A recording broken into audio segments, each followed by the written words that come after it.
Section 1. You will hear a man phoning a London tour agency to ask about tours around London. First, you have some time to look at questions 1 to 5.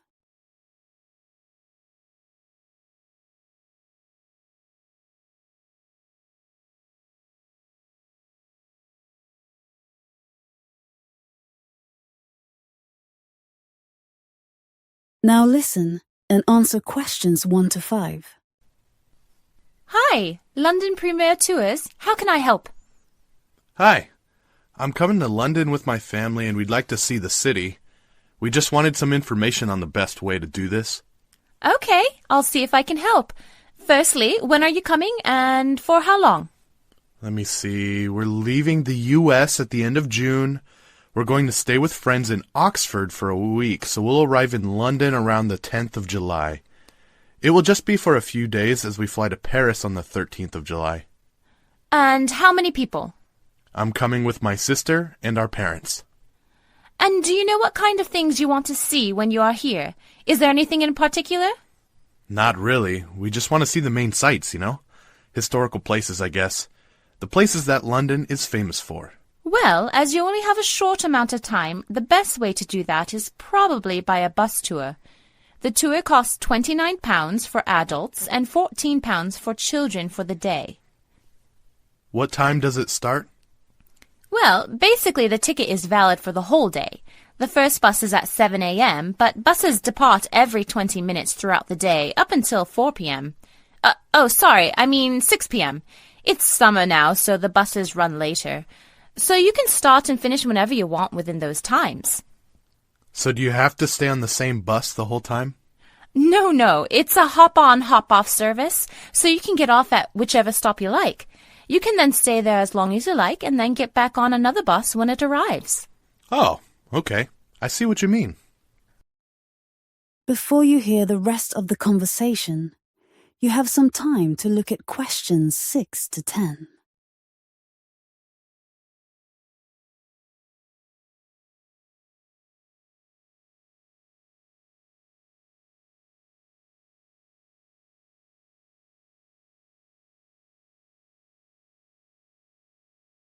Now listen and answer questions 6 to 10. What sights do you see on the tour then? That depends on which route you choose. There are 3 routes, and we call them the red, yellow, and blue routes. There are many attractions, but the main attractions on the red route are St. Paul's Cathedral, the London Eye, and Buckingham Palace. I'm not too worried about the cathedral, but I know my parents would enjoy the London Eye, so we'd better see that. What about the other routes? The most famous places on the yellow route are Big Ben and the Houses of Parliament. Ah, both of those would be interesting to see. And the blue route? Harrods and Hyde Park Corner are on that route. I'd like to see Harrods, but I don't think we'll have time for shopping, and I don't know Hyde Park, so we'll not go on that route. So we'd probably choose the red or yellow. What do we have to do about booking? If you want to book, you can do that with one of our customer service operators on the phone. Or otherwise, you can go to our website and book. Some people just arrive on the day and buy a ticket on the bus. But if it's full, you may not be able to get a seat. Probably best if we book in advance then, so I'll do it on the internet in a few weeks when we know exactly what dates will be there. Okay.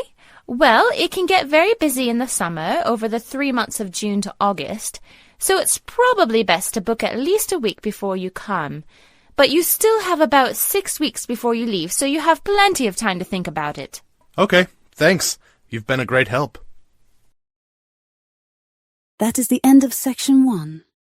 You now have half a minute to check your answers.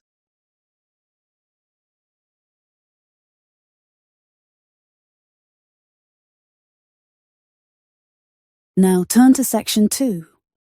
Section 2. You're going to hear a talk about pandas. First, you have some time to look at questions 11 to 14.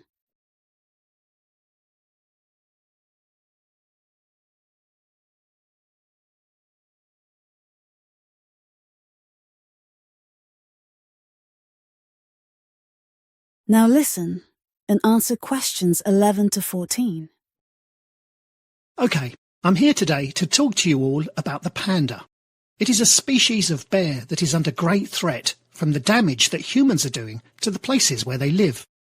The panda is a peaceful animal that has a black and white coat and is loved around the world.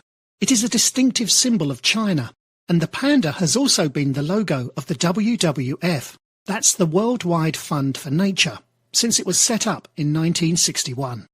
It is a member of the bear family. They live mainly in bamboo forests high in the mountains of western China. A panda's daily menu consists almost entirely of the leaves, stems and shoots of various bamboo plants. Bamboo contains very little nutritional value, so pandas must eat 12 to 38 kilograms every day to meet their energy needs. Newborn pandas are about the size of a stick of butter, so that is really small. But they can grow up to 330 pounds as adults. They are dependent on their mothers for the first few months of their lives. Panda cubs start to climb trees when they're only 6 months old, and as adults, the pandas make excellent climbers, despite their big weight. A panda's average life in the wild is 14 to 20 years, but a panda can live up to 30 years when they are looked after in places such as zoos. So why do we worry about pandas so much? Why are they important? Well, pandas play a very important part in the bamboo forests where they live by spreading seeds, which helps plants and trees to grow. In the Yangtze Basin, where pandas live, the forests are full of a vast variety of amazing wildlife, such as dwarf blue sheep, multicoloured pheasants, and other species that are in danger of extinction, including the golden monkey. Also, pandas bring huge economic benefits to local communities through ecotourism. Pandas have two main threats.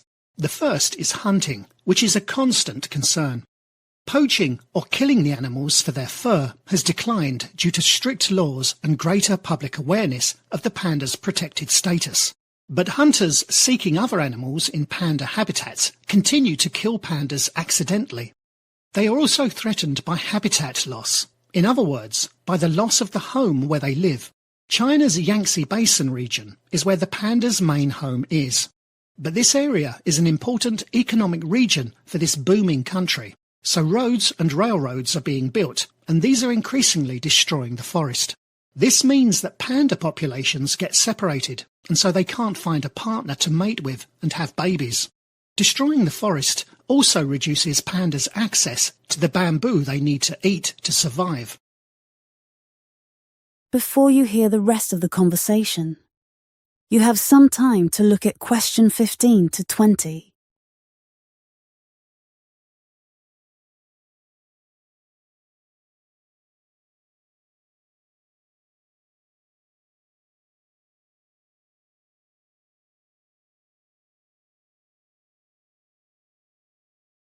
Now listen and answer questions 15 to 20. So what is being done to protect the panda? The Chinese government has established more than 50 panda reserves. Reserves are places in the wild where animals are protected. However, only around 61% of the country's panda population is protected by these reserves. The WWF is also playing a big part in protecting the panda. The idea for the WWF logo came from Chi-Chi, a giant panda that had arrived at London Zoo in 1961, the same year WWF was created. The people who set up the WWF were aware of the need for a strong symbol that everybody around the world would recognise. They agreed that the big, furry animal with her cuddly, black-patched eyes would make an excellent logo. This has helped to encourage many people to help support the panda.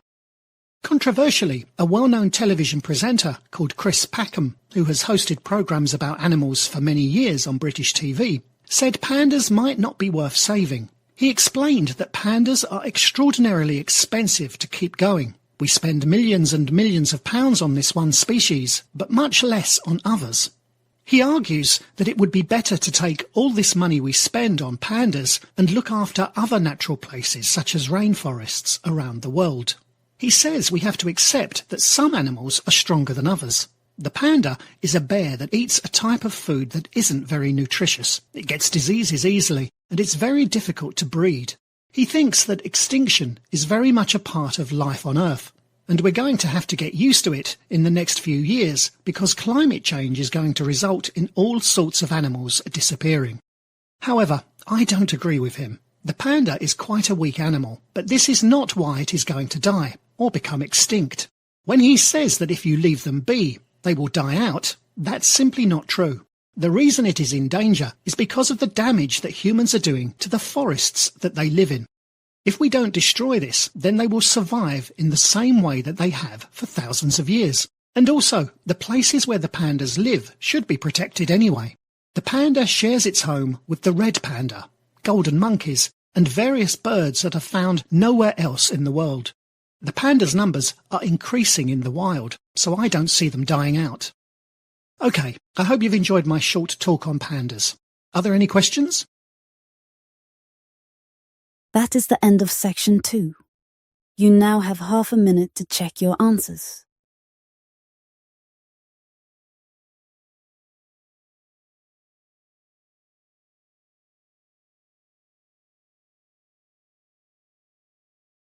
Now turn to section 3. Section 3. You will hear a conversation between two students and a professor. First, you have some time to look at questions 21 to 27.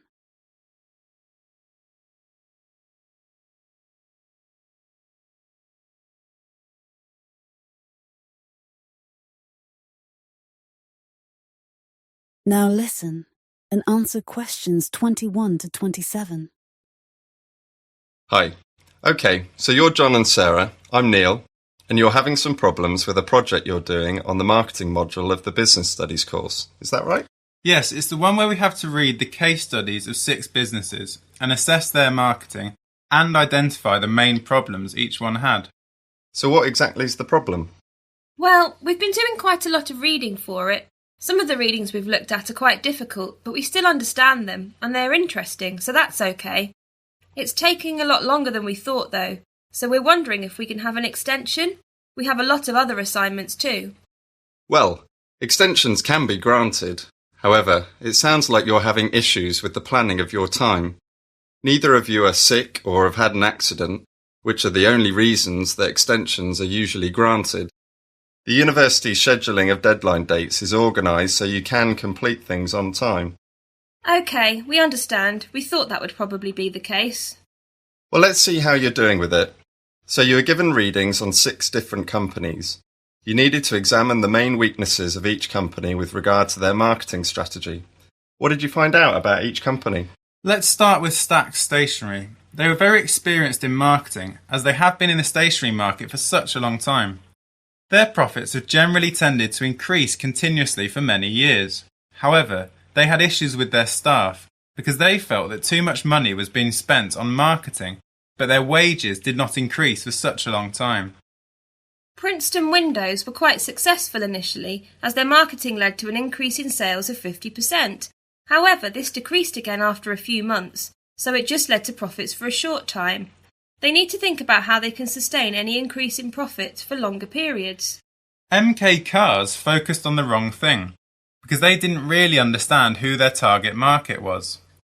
Most of their buyers of cars are young people, but they advertised in newspapers that older people usually read.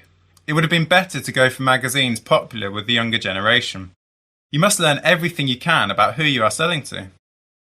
Lakeside Golf was probably the most successful of the 6 companies. They managed to generate a long-term increase in membership over a 3-year period. The only real issue they had was that they weren't ready for the increase in numbers of people coming to play golf.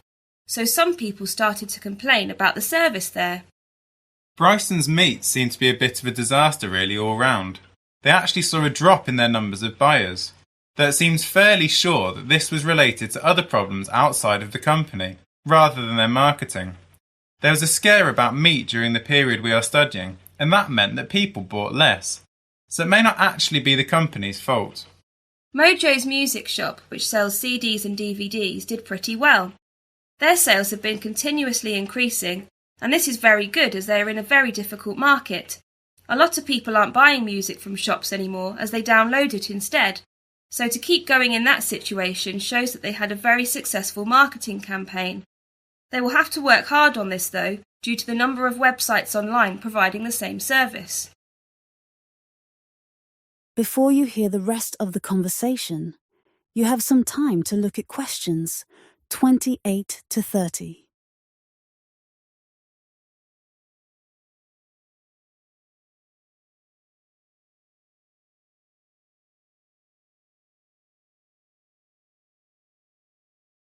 Now listen and answer questions 28 to 30.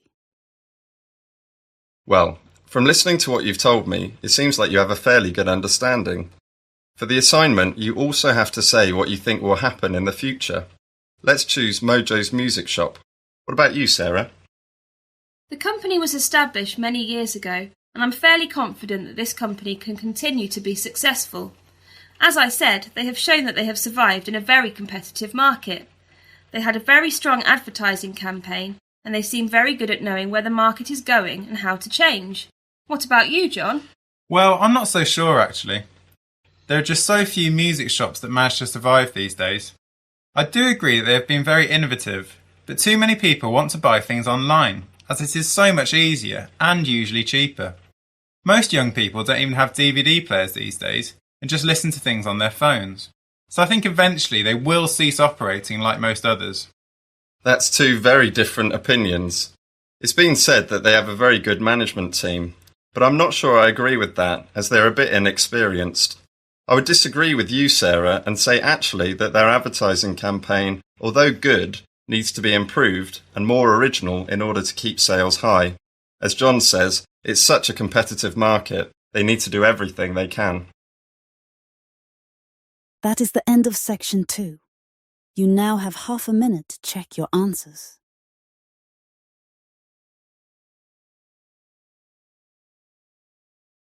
Now turn to section 4. You are now going to hear a lecture about the behavior of dolphins. First, you have some time to look at questions 31 to 35.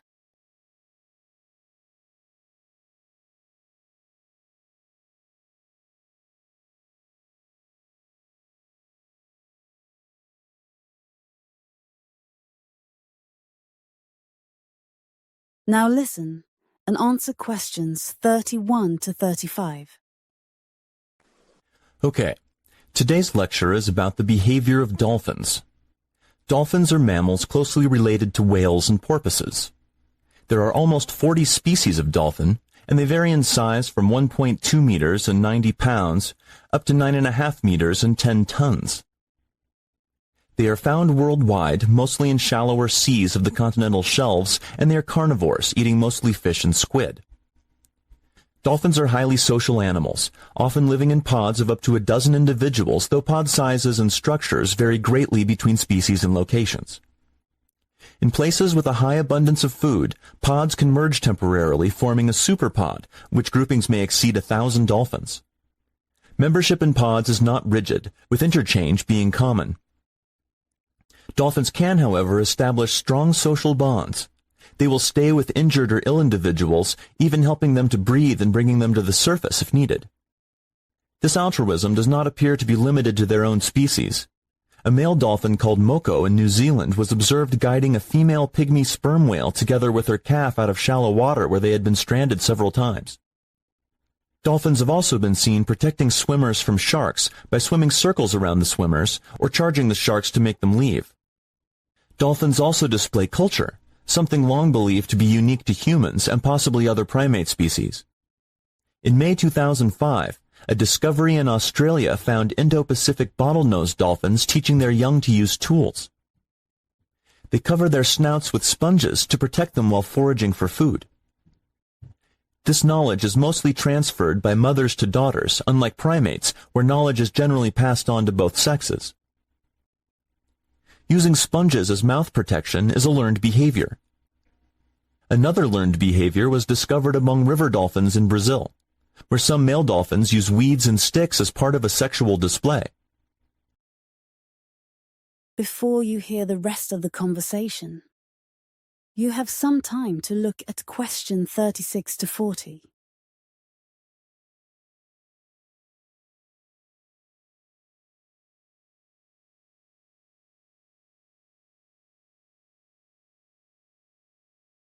Now listen and answer questions 36 to 40.